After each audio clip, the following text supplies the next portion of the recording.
Le troisième que je vous ai dit, c'est le feu.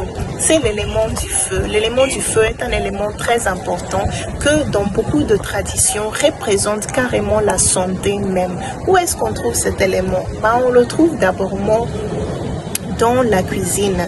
Donc au moment de préparer les repas, voilà qu'on commence à se connecter avec l'élément de feu.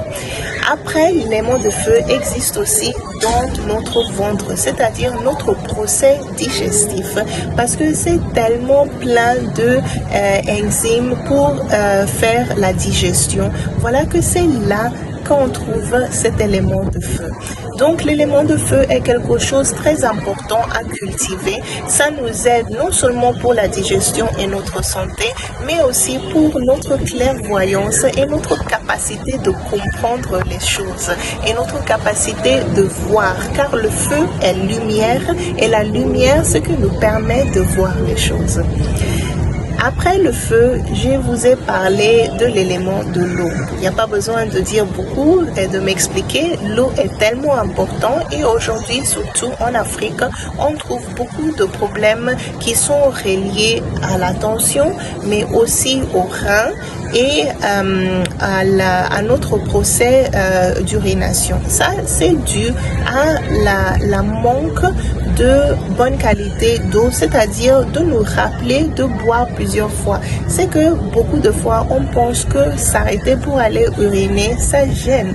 Mais en fait, c'est très important pour le corps.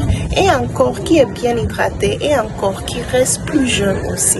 Donc, assurez-vous de boire assez d'eau par jour. Ça dépend. Il ne faut pas exagérer non plus. Chaque personne a une quantité d'eau qui est l'idéal pour son corps. Ça peut être 1,5 litre par jour, 1 litre par jour, jusqu'à 2, 3, 4 litres par jour. Ça dépend de votre physionomie aussi.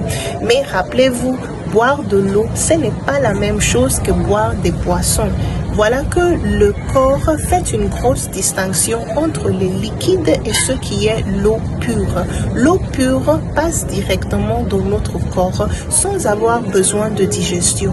Quelqu'un d'autres boissons qui contiennent du sucre ou des autres produits comme minéraux, même les thés, ils doivent être digérés avant d'entrer dans le corps et être filtrés. Donc l'eau n'est pas boisson. Faut pas confondre les deux choses. Voilà, buvez plus d'eau dans votre vie. Dernièrement, je voulais vous parler de l'élément de la terre. La terre est quelque chose de tellement important.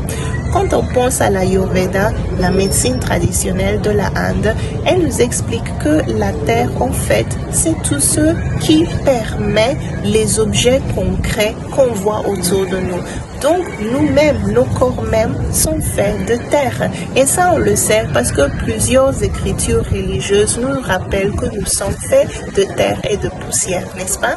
Donc, voilà que quand on regarde les ancêtres dans le passé, n'importe où ils étaient dans le monde, tout le monde était connecté à cette connaissance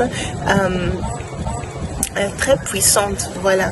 Et c'est une connaissance que nous fraternise autant qu'être humain parce qu'il nous rappelle que finalement nous sommes tous de la terre et que notre relation et notre devoir autant qu'être humain est premièrement au service du Créateur et tout ce que nous a été donné et c'est notre nature en fait.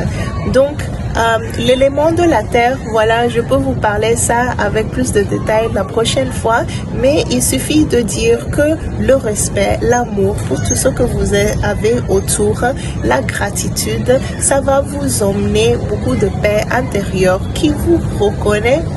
Ça va vous reconnecter au premier élément que je vous ai parlé, que vous emmène l'espace de paix intérieure.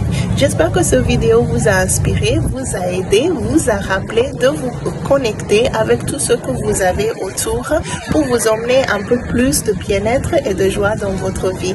Et j'espère bientôt vous connaître pour pouvoir partager beaucoup plus sur vous, sur tous ces éléments-là.